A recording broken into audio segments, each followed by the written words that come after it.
오늘 함께 보실 하나님의 말씀은 룻기 1장 1절부터 6절까지 말씀입니다. 제가 봉독해 드리도록 하겠습니다. 사사들이 치리하던 때에 그 땅에 흉년이 드니라. 유다 베들레헴에 한 사람이 그의 아내와 두 아들을 데리고 모압 지방에 가서 거류하였는데 그 사람의 이름은 엘리멜렉이요 그의 아내의 이름은 나오미요 그의 두 아들의 이름은 말론과 기련이니 유다 베들레헴 에브랏 사람들이더라. 그들이 모압 지방에 들어가서 거기 살더니 나오미의 남편 엘리멜렉이 죽고 나오미와 그의 두 아들이 남았으며 그들은 모압 여자 중에서 그들의 아내를 맞이하였는데 하나의 이름은 오르바요 하나의 이름은 루시더라. 그들이 거기에 거주한 지 10년쯤에 말론과 기럨 두 사람이 다 죽고 그 여인은 두 아들과 남편의 뒤에 남았더라. 그 여인이 모압 지방에서 여호와께서 자기 백성을 돌보시사 그들에게 양식을 주셨다함을 듣고 이에 두 며느리와 함께 일어나 모압 지방에서 돌아오려 하여. 아멘. 같이 기도하고 말씀 나누겠습니다. 하나님 아버지 감사합니다. 하나님 이 시간들을 통하여서 룻기 1장에 계시하신 하나님의 말씀, 그 말씀 안에 있는 의미와 교훈을 우리가 기억해 보며 우리의 삶에 잘 적용해 보기를 원합니다. 이 시간 우리가 룻기 1장 말씀 안에서 발견할 수 있는 영적 보화들을 다 함께 발견할 수 있도록 주의 성령께서 이 시간 우리 모두 가운데 함께하여 주시옵소서. 감사와 모든 영광을 주 하나님께 올려드리며 이 시간을 온전히 하나님께 의탁드리오며 살아계신 예수님의 이름으로 기도드렸사옵나이다. 아멘.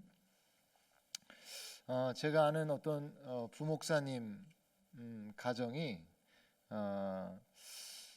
그 살고 있던 집 위층에 젊은 어떤 부부가 이사를 오게 됐다는 겁니다. 이사를 오게 되었는데 이 할머니와 그 젊은 부부 사이에 있었던 대화를 이제 나중에 듣게 돼서 알게 됐다는 거예요.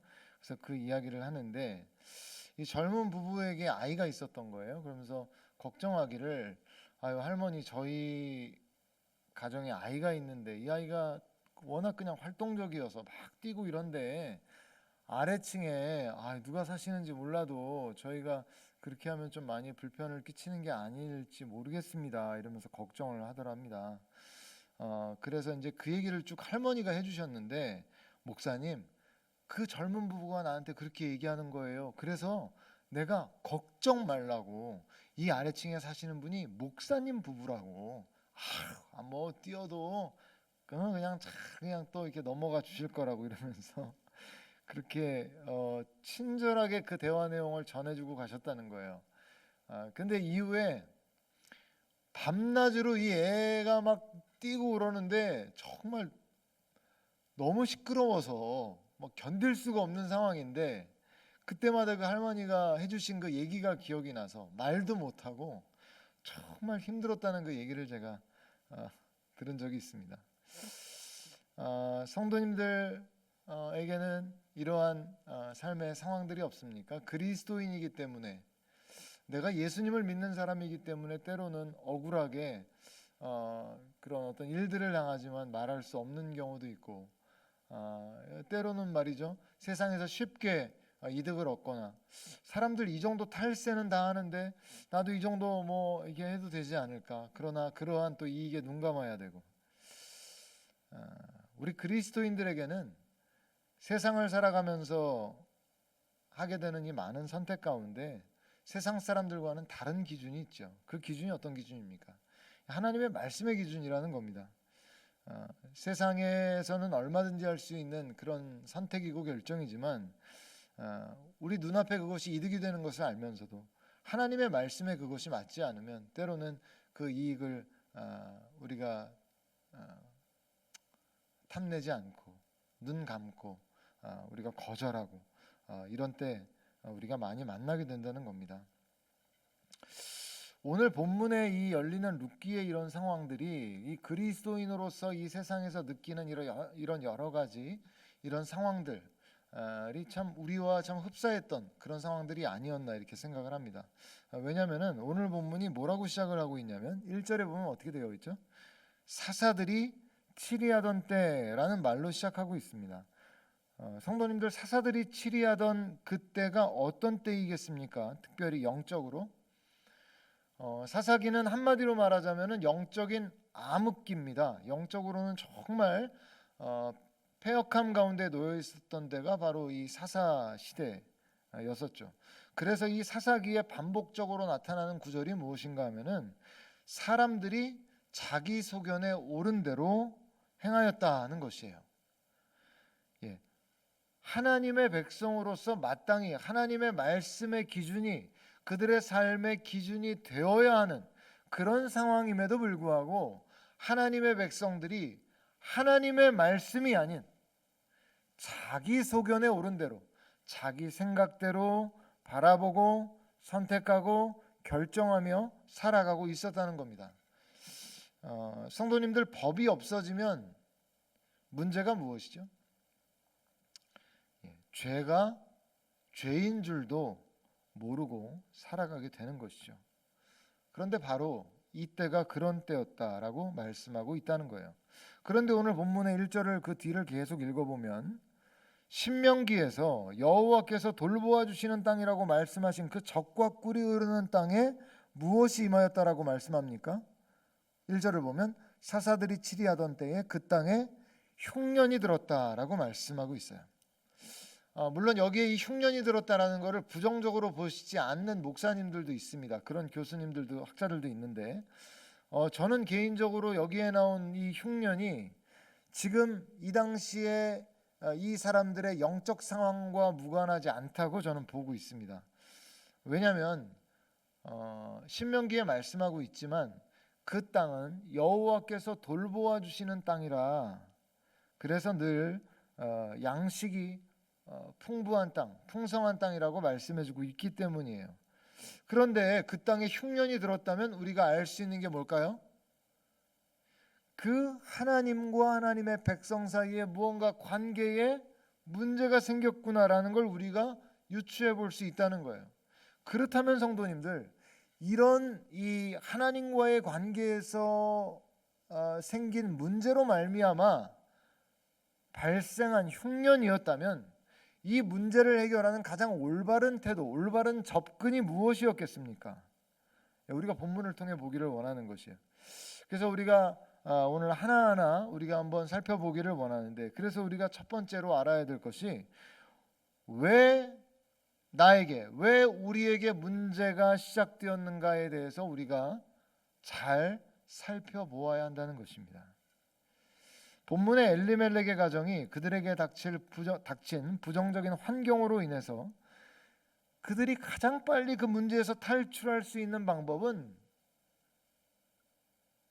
너무 답이 쉽지 않습니까? 하나님 앞에서 그들에게 생긴 문제가 어떤 의미인지를 묻고 하나님 앞에 엎드리는 것이 가장 빠른 그런 방법이었겠죠.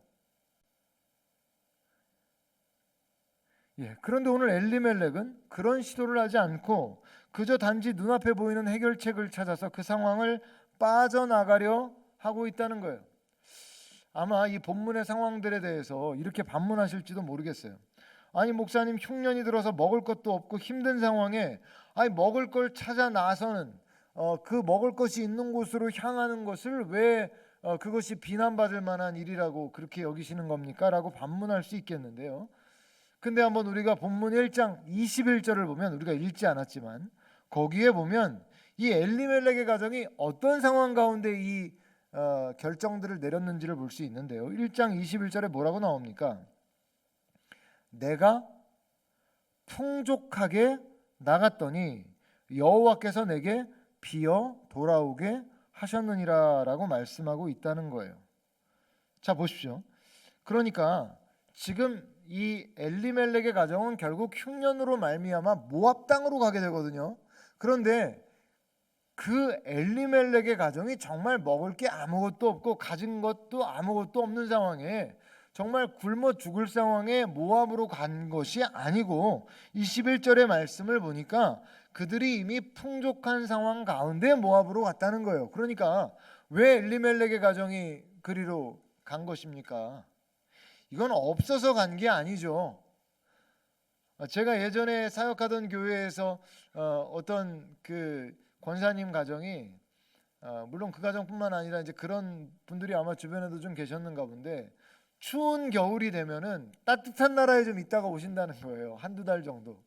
저는 제가 어떻게 상상할 수 있는 그런 범접할 수 있는 세계가 아니어서 아 그렇군요 하고 그냥 넘겼지만, 그냥 겨울에 추위 피해서 좀 따뜻한 나라에 있다가 추위가 풀리면 돌아오신다는 거예요. 마치 말이죠, 그런 것처럼 엘리멜렉의 가정은 정말 먹을 게 없어서 어쩔 수 없이 나왔던 게 아니고요, 그들이 지금 현재 누리고 있었던 어떤 풍족하고 풍성한 상황을 그대로 그냥 이어서 살고 싶은 거예요. 주변이 흉년이고 이런 상황들을 괜히 그런 어려움 가운데, 환경 가운데 있기를 원치 않았던 것이죠. 성도님들, 우리가 이런 때를 만나면 어쩌면 그렇게 악한 영들의 속삭임이 크게 들려오는지 모릅니다. 아마 엘리멜렉의 귓가에도 그런 유혹의 속삭임이 들려왔을 겁니다. 모압에 자리 잡고 살러 가는 거 아니잖아. 잠깐만 흉년 피해서 있다가 오면 되는 거 아니겠어? 이런 마음 때문에 처음에 나갈 때는 1절에 보니까 뭐라고 나오냐면요, 모압 지방에 가서 마지막에 뭐라고 나옵니까? 거류하였는데, 이 거류하였다는 말은 눌러 살았다는 말이 아니라 잠깐 갔다는 말이거든요. 그래서 아마 그런 마음을 갖고 아마 갖는 것 같아요. 우리가 또 이런 질문할 수 있겠죠. 그렇다면 더 뭐가 문제가 되겠습니까? 라고 이렇게 반문하실지 모르겠는데, 자 보십시오. 하나님의 백성에게는 말이죠, 하나님과의 언약을 통해 주어진 그런 어떤 책임, 의무들이 이들에게 있었습니다. 그러니까 하나님의 백성들은 단순히 잘 먹고 잘 살며 살아가는 그것이 그냥 인생의 전부가 아니라, 하나님의 율법에 따라 율법의 정신을 삶의 자리에서 잘 이루어내면서 발현시키면서 하나님께 영광을 올려드리며 살아가는 것이 이들이 갖고 있었던 사명이었던 거죠. 그래서 이 레위기 25장 35절에 보면은 네 형제가 가난하게 되어 빈손으로 내 곁에 있거든 너는 그를 도와 거류민이나 동거인처럼 너와 함께 생활하게 하되, 이렇게 말씀하고 있어요. 이게 무슨 말씀입니까? 하나님의 백성은 어려움을 당한 주변의 이웃들을 외면하는 게 아니라 그들을 돌봄으로써 하나님의 백성이 하나님은 어떤 분이신지를 이렇게 드러내 보여야 된다. 그러니까 너희가 그렇게 하라고 지금 말씀한 거 아닙니까? 그런데 지금 엘리멜렉, 이름도 말이죠, 엘리멜렉이에요. 엘리멜렉의 뜻은 하나님은 나의 왕이시다, 이런 의미거든요. 그런 엘리멜렉이 이런 하나님의 율법의 의무를 몰랐을 리가 없죠. 당연히 알았겠죠. 그런데 그의 이기적인 마음은 하나님의 율법의 말씀 따라 살아가는 그 일에 대하여 달가워하지 않는 것이죠. 귀찮아하는 것이죠. 그리고 그 일을, 나에게 손해가 되는 그 일을 내가 왜 감당해야 되나, 이런 마음을 갖고 있는 것이에요. 교회마다 점점 일꾼이 사라진다라고 아우성입니다. 성도님들이 말이죠, 하나님께로부터 받는 은혜는 좋아하지만 공동체를 위해서 내가 헌신하는 일은 힘들어하고 불편하게 여기고 어려워합니다. 성도님들, 왜 대형교회에 사람들이 넘쳐날까요? 대형교회는 시설도 좋고 뭐 시스템도 잘 갖춰져 있고 그래서 그럴까요? 거기에는 성령님의 강력한 역사가 대형교회에만 임해서 그럴까요? 아닙니다. 그럼 왜 시간이 가면 갈수록 대형교회도 사람들이 몰려들고 작은 교회들, 중소형 교회들은 점점 줄어드는 이런 현상 가운데 우리가 계속 그런 것들을 보게 되는 것이죠.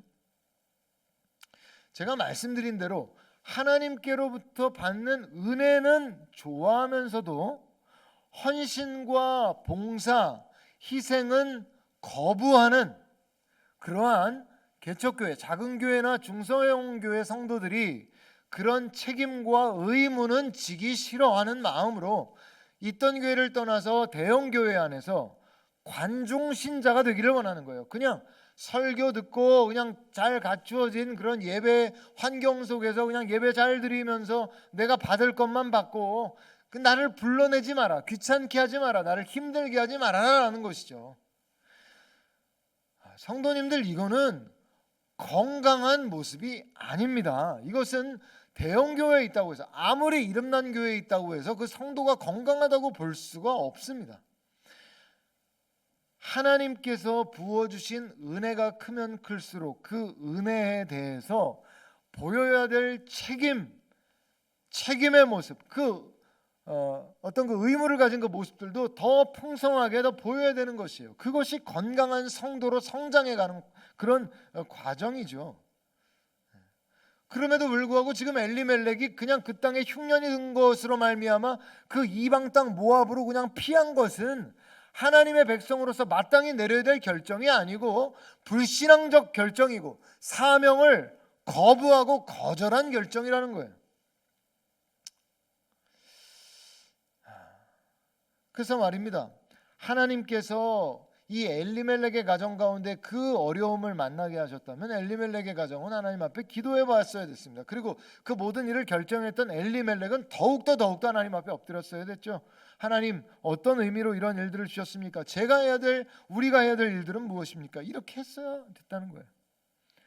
근데 결국에 눈에 보이는 대로 내 마음이 이끌리는 대로 간 그 땅에서 엘리멜렉이 어떻게 됩니까? 오늘 본문에 나오지 않습니까? 그 엘리멜렉이 3절에 보면 나오미의 남편 엘리멜렉이 죽었다 이렇게 말씀하고 있죠. 주 안에 사랑하는 성도님들, 우리가 맞이하는 이런 삶의 여러 어려움 상황, 이런 하나님께서 주시는 상황들, 이것들을 그저 피하고 도망치는 것, 세상적인 방법으로 우리가 접근하는 것이 얼마나 하나님의 마음을 아프시게 하고 우리에게 합당한 반응이 아닌지를 오늘 성경이 본문이 교훈하고 있는 것이에요. 사랑하는 여러분, 오늘 우리에게 하나님께서 문제를 주셨을 때는 처음의 자리, 왜 문제가 발생했습니까? 하나님과의 관계가 문제가 생기니까 그 땅에 흉년이 들었다면 하나님께로 빨리 돌아갈 수 있는 영성이 있었어야 되는 것이죠. 그러한 눈들, 그러한 시야가 저와 여러분들에게 열리기를 바랍니다. 우리가 두 번째로 생각해 봐야 될 것은 무엇이냐면, 왜 그 문제가 끝나지 않고 있는 것인가? 우리가 이런 질문들을 해봐야 됩니다. 자, 결국 이 엘리멜렉, 아버지가 죽고 말이죠, 이제는 모압에 나오미와 두 아들 말론과 기럨이 남게 돼요. 근데 4절에 보면 뭐라고 나옵니까? 그들은 모압 여자 중에서 그들의 아내를 맞이하였는데 라고 말씀하고 있습니다. 자, 오늘 성경에 그렇게 명시하고 있지는 않지만 성도님들, 만약에 이 두 아들이 모압 여인들을 데리고 와서 어머니, 저희가 이 여자들과 결혼을 하겠습니다라고 했을 때 이 나오미가 어떤 반응을 보였을 거라고 혹시 상상하십니까? 예상하십니까? 이것은 1장 후반부에 나오는 이 룻의 고백을 통해서 우리가 유추해 볼 수가 있어요. 자, 이후에 나오미가 룻에게 너 언제 이제 아들들이 죽게 되죠, 그죠? 그래서 이 룻에게 돌아가라라고 이렇게 너의 그 집으로 돌아가라, 이 두 자부에게 그렇게 명하는데, 그때 룻이 뭐라고 말합니까? 어머니, 무슨 말씀이십니까? 어머니의 백성이 나의 백성이 되고 어머니의 하나님이 나의 하나님이 되실 것이다. 그리고 뭐라고 합니까? 어머니께서 죽으시는 곳에서 나도 죽어 거기 묻힐 것이라. 만일 내가 죽는 이 일 외에 어머니를 떠나면 여호와께서 내게 벌을 내리시고 더 내리시기를 원하나이다. 이렇게 고백해요. 자, 자신의 고국은 모압인데 자신의 그 동족을 떠나서 어머니를 따라 나서겠고, 어머니 다 잃어버린 어머니인데 말이죠, 그 어머니의 하나님이 나의 하나님이시다 이렇게 고백하고 있는 거예요. 그러니까 이 룻의 고백에서 우리가 무엇을 알 수 있습니까? 이 룻은 말이죠, 시어머니가 되시는 그 나오미의 신앙 교육을 통해서 하나님이 어떤 분이신지를 알게 되었고 룻 또한 신앙을 갖게 된 것이에요. 그래서 그러한 신앙의 고백을 할 수 있도록 나오미는 계속 여호와 하나님이 어떤 분이신지 율법의 정신을 이 룻에게 알려준 것이죠. 자, 그런 나오미라면 이 두 아들 말론과 기럨에게 얼마나 더욱더 신앙 교육을 했겠습니까? 그죠? 그런데 이 말론과 기럨은 이 모압 여인 가운데 이 아내 될 사람들을 데리고 옵니다. 이게 왜 문제가 됩니까? 라고 물을지 모르겠어요. 근데 신명기 23장 3절을 보면 암몬 사람과 모압 사람은 여호와의 총회에 들어오지 못하리니 그들에게 속한 자는 10대뿐 아니라 영원히 여호와의 총회에 들어오지 못하리라. 이 본문을 시리아 역에는 그들이 이방인 아내를 취하여 하나님의 율법을 어겼다고 기록하고 있어요. 물론 하나님께서 결국 이 일을 선으로 바꾸시죠. 그래서 이 룻이 구속사의 중요한 역할을 감당하게 되는 인물로 쓰임받게 되지만, 여기서 문제는 무엇이냐면은 이 두 아들 말론과 기럯이 모압의 문화나 모압의 여인을 받아들이는 것에 대해서 문제가 없다라고 받아들인 이들의 마음의 중심에 문제가 있다는 거예요. 자, 문제가 안 끝나죠. 이러면 하나님께서는 이스라엘 백성들이 이방 여인과의 결혼으로 그들의 신에 유혹돼서 여호와 하나님을 섬기는 신앙의 순수성으로부터 떠날 그 위험을 경고하신 것인데요, 지금 이 두 아들은 그런 하나님의 말씀에 대해 관심이 없는 것이죠. 사랑하는 성도님들, 오늘 우리가 하나님의 징계를 받고 있으면서도 떠나지 않고 있는 모압이 있을 수 있습니다. 사람이 얼마나 완고한지 하나라도 붙잡고 의지할 게 있으면 돌이키려 하지 않는 것이죠. 왜 내 인생의 비극, 어려움이 중단되지 않을까? 매일 힘들고 어려운 상황들이 이어지고 있는데 왜 그렇습니까? 내가 즐기고 있는 모압, 내가 붙들고 있는 모압을 버리기 원치 않기 때문입니다. 그러나 그것이 무엇이든 우리에게 발견됐을 때 바로 우리는 그 자리로부터 떠나거나 돌이켜야 되는 것이에요. 성도님들, 물숨에 대해서 들어보셨습니까? 물숨. 평생 물질을 한 해녀들도 1년에 몇 명은 이 물숨을 쉬고 바다에서 죽는다고 해요. 죽을 줄 알고 쉬는 숨이 물숨입니다. 왜 해녀들이 이 물숨의 치명적인 유혹을 참지 못하는 것일까요? 한 나이든 해녀가 해녀들만이 물속에서 쉴 수 있는 고유의 것이라고 물숨을 표현했는데, 이 해녀들이 물속에서 좋은 물건을 발견했을 때 마음으로 쉬는 쉼이 이 물숨이라고 해요. 근데 그 숨을 내쉬지 못하고 삼키는 순간 곧 죽음에 이른다고 합니다. 해녀들은 욕망에 사로잡히는 순간 바다는 무덤이 되고, 욕망을 다스리면 바다는 인생의 넉넉한 품이 된다는 것을 안다고 합니다.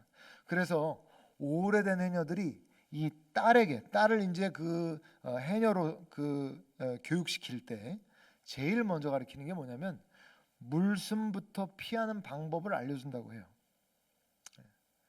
교훈처럼 이렇게 늘 하는 말이, 욕심내지 말고 숨만큼만 따라.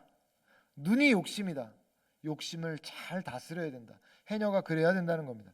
제가 이 이야기를 통해서 아니라고 생각하는 순간, 이거 정말 여기를 떠나야, 내가 돌이켜야 된다라고 느끼는 순간 우리 결단해야 된다는 것이에요. 오늘 이 시간이 특별히 성도님들께 결단의 시간이 되시기 바랍니다. 혹시 나에게 그 모압은 없나? 나를 점점 더 하나님과의 관계로부터 멀어지게 만드는 그 모압은 없나? 모압의 습관은 없나? 모압의 장소는 없나? 모압의 문화는 없나? 우리가 돌아보아야 하는 것이죠. 우리가 그것을 발견했을 때 어떻게 해야 됩니까? 당장 그 자리를 떠나야 하는 것이에요. 세 번째는 어떻게 문제가 해결되고 있는지를 우리가 잘 보아야 한다는 겁니다. 이렇게 결국 두 아들은 죽게 돼요. 그리고 이제 남은 것은 나오미와 두 자부들 뿐입니다. 나오미는 이제 아무런 기쁨도 희망도 남아있지 않은 절망의 상황에 놓여 있어요. 그녀에게 어떤 의지가 남아있었겠습니까? 무엇을 한들 의미가 있었겠습니까? 아마 깊은 우울에 빠져 눈물로만 살아갔을 것이에요. 그런 그녀에게 소식이 들려오는데, 여호와께서 자기 백성을 돌보심으로 그들에게 양식을 주셨다라는 소식이에요.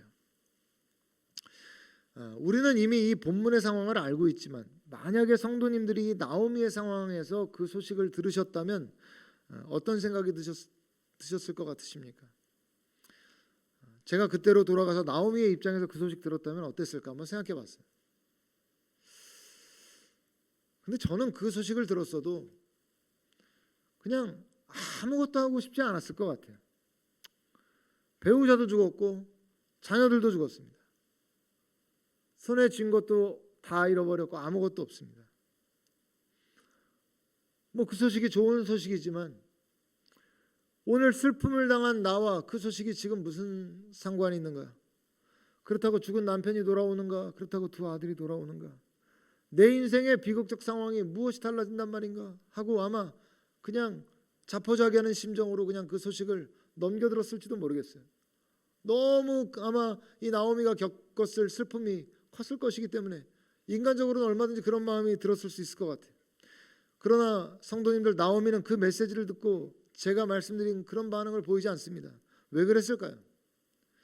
성도님들, 저는 나오미가 분명 자기의 불행이 어디에서 시작됐는지 알고 있었다고 생각합니다. 6절 말씀을 NIV 역에 보면 단지 그 소식을 듣고 모압 지방에서 돌아오려 하였다라고만 말하지 않고 직역을 하면 그 모압으로부터 집으로 돌아갈 준비를 하였다 그래요. 집으로 돌아갈 준비를 하였다. 아니, 그들이 현재 살고 있는 집은 모압입니다. 처음엔 거류하려고 했지만 시간이 벌써 얼마나 지났습니까? 10년이 넘는 시간이 흘렀는데 그 정도 살고 있으면 집이 모압에 있는 것이죠. 그죠? 그러나 본문은 집으로 돌아가려 하고 있다라고 말씀하고 있습니다. 당시 이스라엘은 이 남성들이 갖는 권한이 컸습니다. 엘리멜렉이 그 모압으로 떠나자고 할 때 나오미가 아니라고 생각을 했어도 그 남편의 결정에 대해서 따를 수밖에 없었고, 두 아들들의 불신앙적 결정이었지만은 아들들의 결정에 대해서도 어머니가 안타까운 마음으로 조언하고 경고하고 경계했을지 몰라도 아들들이 듣지 않으면 어찌할 수 없는 그런 상황 가운데 있었지만, 지금 이제 나오미는 자신이 결정하고 선택할 수 있는 그런 상황 가운데 놓인 것이에요. 그런데 그녀는 지금 그 모든 것들을 잃어버린 상황 속에서 어떻게 합니까? 이 모든 재앙은 애초에 우리가 하나님과의 깨진 관계에서 하나님께로 돌이키지 않고 그 유다 베들레헴을 떠나서 이 땅으로 온 것에서 시작되었고, 또 계속 이 모압을 사랑하고 모압을 품었던 그러한 우리 가정의 잘못에 있었다는 것, 그것을 알고 어떻게 합니까? 이제는 내가 집으로 돌아가기를 원한다. 하나님과의 그 관계가 온전히 이루어지는 그 약속의 땅, 그 땅으로, 그 복의 자리로 내가 돌아가겠다라고 그렇게 말하고 있는 것이에요. 비록 그녀는 남편들고 자녀들도 잃었고 모압으로 올 때 가지고 왔던 모든 것들을 잃었습니다. 그러나 그녀가 다 잃어버린 것은 아니에요. 그녀가 한 가지를 잃지 않고 있었는데, 그것은 무엇이냐면 바로 여호와 하나님의 돌보심이 있다는 사실, 하나님에 대한 믿음을 그녀가 잃어버리지 않은 것입니다. 그것이 그녀가 마지막으로 붙잡을 수 있는 그녀의 유일한 희망이었습니다. 이것이 바로 영적인 사람의 모습입니다. 나의 잘못된 선택으로 인해서 어려운 환경, 비극적인 환경 올 수 있지만 그의 낙심하고 빠져있지 않고 슬퍼하지 않고 그 가운데서도 하나님으로부터 비춰지는 그 한 줄기 빛을 발견하고 돌이키는 것이에요. 절체절명의 위기의 상황일지라도 오직 하나님이 나를 지금 도우실 수 있다, 이 믿음을 갖고 그 자리에서 하나님을 붙잡고 다시 일어나는 것이에요. 성도님들, 혹시 마음 가운데 내가 하나님의 그 은혜 보좌로부터 너무 멀리 떨어져 온 것은 아닌가, 내가 지금 회개하기도 너무 멀리 떨어져 온 것은 아닌가, 혹시 그런 마음 가운데 여러분 계십니까? 그 오늘 본문을 통해서 하나님께서 그의 백성을 사랑하셔서 그들에게 다시 양식을 주셨다는 그 메시지가 여전히 성도님들과 저에게 울려 퍼지고 있음을 기억하시기 바랍니다. 하나님께서는 하나님의 백성을 돌이켜서 어떻게든 그들을 공급하시고 회복시키고 새롭게 하기를 하나님은 원하시는 것이에요. 너희를 향한 나의 생각은 내가 하나니 재앙이 아니라 평안이니라, 장래의 소망을 주려 하는 생각이라 말씀하셨습니다. 예레미야 29장 11절에 우리에게 분명히 말씀하고 있는 것이에요. 그래서 하나님께서는 우리를 향해 여전히 두 팔을 벌리고 계시기 때문에 우리가 마음 가운데 우리의 죄를 회개하고 우리가 세상을 사랑하고 세상을 의지했던 우리의 마음들을 회개하고 하나님께로 돌아가면 하나님께서는 두 팔을 벌려 우리를 안아주시고 우리에게 다시 공급해 주시고 우리를 치료해 주시고 새롭게 해주시고 온전케 해주시는 은혜로 우리를 붙잡아 주신다는 겁니다. 주 안에 사랑하는 성도님들, 오늘날이 딱 룻기의 상황입니다. 코로나19로 인해서 성도들은 점점 이 세상의 사람들의 이야기에 더 귀를 기울이고 예배나 성경이나 기도 시간이나 이런 것들을 소중히 여기기보다 그저 세상에서 들려오는 소식, 뉴스에 마음 조려하고 두려워하고 세상 소식에 늘 낙심하고 절망하는 게 지금의 상황 아니겠습니까? 이러한 때 룻이 하나님의 소식을 듣고 돌이켰던 것처럼, 룻이 하나님의 은혜를 발견하고 돌이켰던 것처럼, 룻이 하나님께 소망을 두고 돌이켰던 것처럼 우리가 다시 그 은혜의 보좌 앞에 엎드리고 우리가 다시금 하나님 앞에 나아가 그 사랑의 자리로 나아가면 다시 우리를 돌보시고 치유하시고 회복하시는 은혜가 저와 성도님들 모두에게 임하게 될 것을 믿습니다. 그런 하나님을 붙들고 오늘도 주 안에 승리하시는 저와 여러분들이 되시기를 주님의 이름으로 축원드립니다. 아멘. 하나님 아버지 감사합니다. 오늘 엘리멜렉의 가정에 일어났던 이 모든 일들을 통하여서 오늘 코로나19의 상황 가운데 오늘 우리는 이 코로나19의 어려움을 극복하고자 세상적인 방법만을 붙들고 있지는 않은지, 세상의 소식에만 두려워하며 덜덜 떨고 있지는 않은지 우리의 모습을 돌아보기 원합니다. 우리의 해답은 모압에 있지 않습니다. 우리의 해답은 살아계신 여전히 역사하시는 오직 하나님께 있습니다. 하나님을 외면하고 하나님을 부인하였던 이 나라와 이 민족, 또 하나님을 믿는다 하였으나 하나님을 의지하기보다 세상과 하나님을 겸하여 섬기기를 원했던 혹시 이 나라 교회 가운데 죄악들과 허물들이 있다면 우리 용서해 주시고, 우리 가운데 진정한 회개, 진정한 하나님 앞에 돌이키는 우리의 돌이킴의 고백 하나님께서 기뻐 받아주시고 다시금 우리를 안아주시고 새롭게 하시고 치유해 주시는 은혜가 우리 모든 성도들의 가정마다 개인마다 임할 수 있도록 인도하여 주시옵소서. 감사와 모든 영광을 주 하나님께 올려드리며 오며 살아계신 예수님의 이름으로 기도드렸사옵나이다. 아멘.